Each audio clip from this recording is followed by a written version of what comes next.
Itu waktu itu langsung berapa followers itu yang masuk? Langsung naik di situ. Dari berapa ke berapa itu? Yang jelas itu naik 30 ribuan. Kencang gua ya, kencang ya. Iya. Itu yang paling besar ya. Bukan, masih ada yang lebih.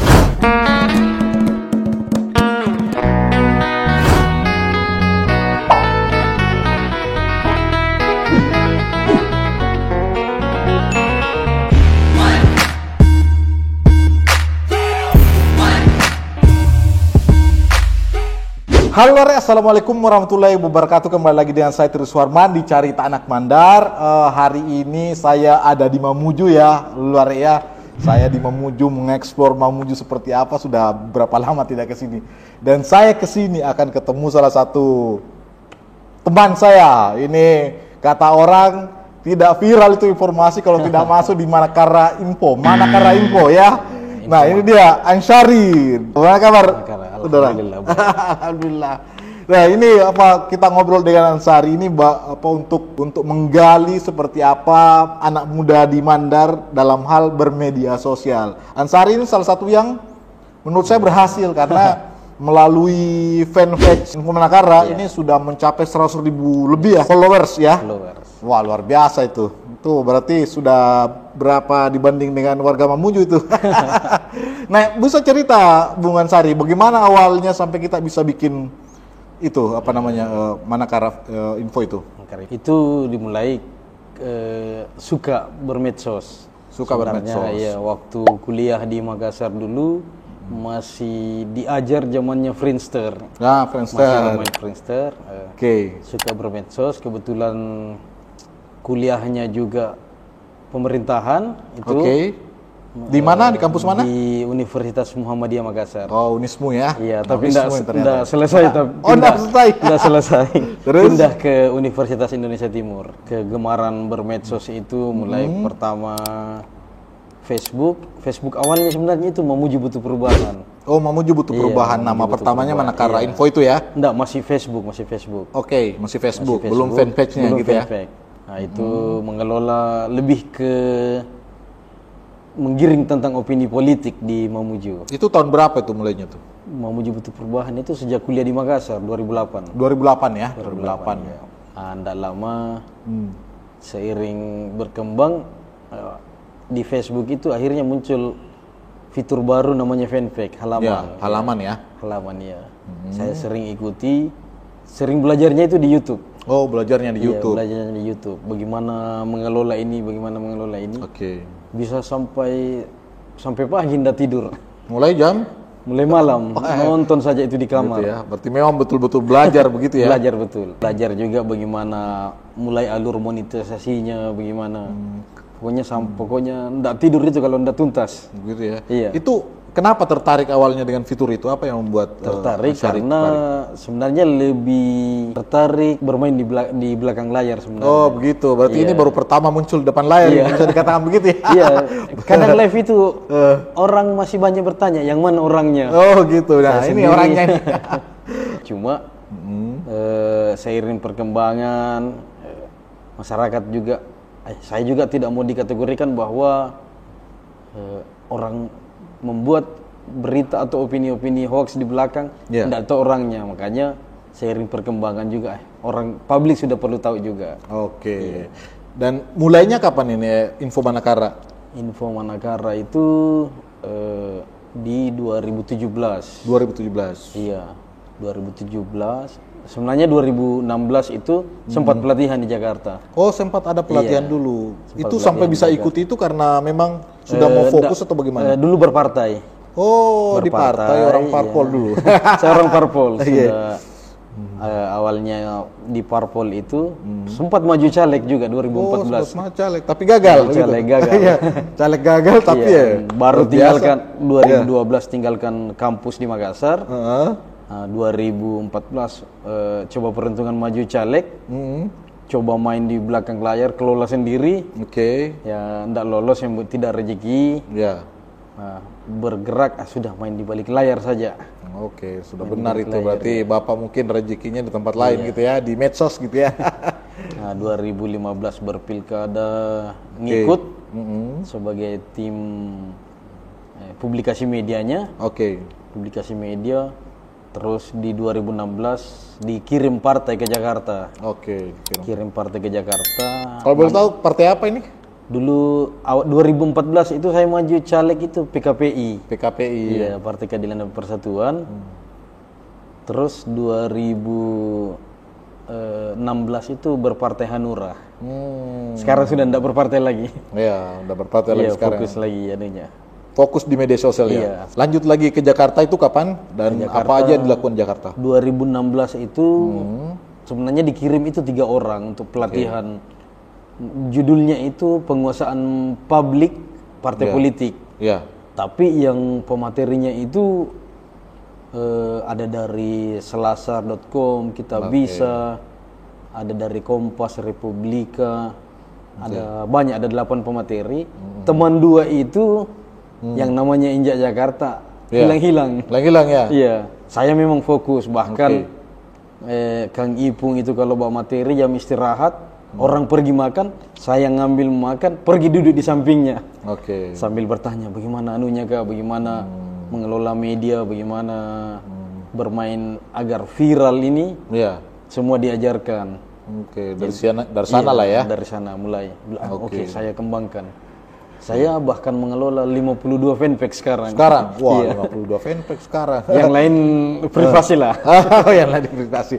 Nah, untuk sebelum kita menuju ke 52 itu setelah pulang dari Jakarta itulah bikin Pemanakara. Infomanakara, sorry. Iya. Awalnya bingung apa namanya. Saya bilang banyak nama ini. Saya coba nama konten lokal dulu karena target sasarannya kita Mamuju. Oke. Jadi saya kasih itu nama Infomanakara. Oke. Mamuju karena memang asli Mamuju atau? Saya bagaimana? Kalau bapak asli Mamuju. Oh, bapak asli Mamuju. Iya. Kalau mama itu Mamuju Tengah, juga ada Polewali Mandar. Oh, ada Polewali Mandar Majene juga, Majene ada. Oh, ada Majene. Ya, berarti Mamuju campuran ini, Mamuju Mandar gitu ya. Nah, terus 2016 tadi ya? 2016. 2016 itu Infomanakara awalnya isinya apa tuh kan? Sampai bisa viral atau isi gimana? Awalnya itu hanya berupa tentang pariwisata Mamuju. Pariwisata Mamuju ya. Terus kejadian-kejadian yang kebetulan lewat sih. Oke. Kejadian kebetulan lewat. Nggak lama ada aplikasi WA masuk. Nah, saya justru di balik layar itu orang tidak tahu. Saya buat grup WA itu lebih 30. Itu caranya apa tuh? Caranya untuk cepat dapat berita, cepat dapat informasi. Oke, jadi kamu bikin kanal-kanal yang bisa memancing informasi datang gitu ya? Saya bikin info Mamuju Tengah, info Pasangkayu, karena saya mau mengetahui kondisi apa yang terjadi. Karena persebaran cepat itu melalui WA. Informasi cepat. Betul. Memang sampai hari ini ya. Sampai saat ini tuh kalau kita melihat survei, baik itu surveinya APJI, Reuters Institute, itu paling tinggi memang informasi itu lewat WA gitu ya. Dulu, Oke. Nah, dari sanalah informasi didapatkan, kemudian dimasukkan ke Infomanakara tadi. Iya. Selanjutnya coba live kejadian-kejadian. Iya. Nah, mulanya viral itu apa tuh? Kalau mulanya viral sebenarnya itu kejadian-kejadian. Kejadian misal ada acara atau tiba-tiba ada kecelakaan, tapi saya ngambil dari jauh karena ada aturan Facebook itu tidak boleh ada misal darah gitu ya. Iya. Ambil jauh, terus Langsung, saya coba apapun kegiatan yang kebetulan lewat. Sebenarnya awal-awalnya itu banyak-banyak kebetulan lewat. Lewat di sini, ternyata di sana ada kecelakaan. Iya, terus ada di grup WA, kadang teman-teman masuk, di sini ada kebakaran. Saya tiba-tiba, ini momen ini. Iya. Momen gitu. Dan apa namanya, masih ingat nggak?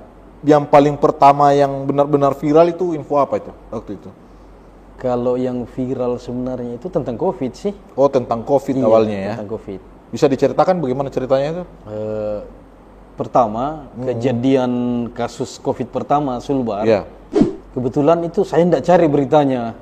Saya tidak cari beritanya. 2020 itu ya? Pertengahan ya, awal? Awal 2020. yang mulai viral sekali. Ya. Saya tidak cari beritanya, kebetulan ada pasien dari Majene itu, santri waktu itu, Ya.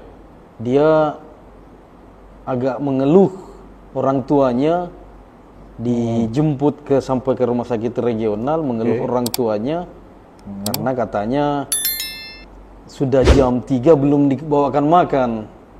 Itu karena ya kan memang wajar karena awal-awal COVID di Sulbar itu semua panik, takut bagaimana masuknya karena harus pakai APD lengkap. Saya komunikasi tentang apa kebutuhannya. Memang anak ini sudah dikarantina atau seperti apa? Sudah dikarantina di rumah sakit. Oh, dan tapi belum diberitakan sama media waktu itu? Diberitakan tentang kasusnya, cuman orangnya tidak ada yang tahu. Orangnya tidak tahu apa yang dia bikin, siapa ini.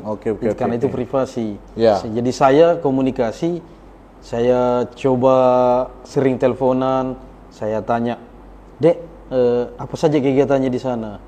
Bilang, "Saya kadang mengaji, Kak." Saya bilang, "Coba mengaji, kirimkan saja videonya, terus ndak usah muncul mukanya." Jadi itu yang saya sebar.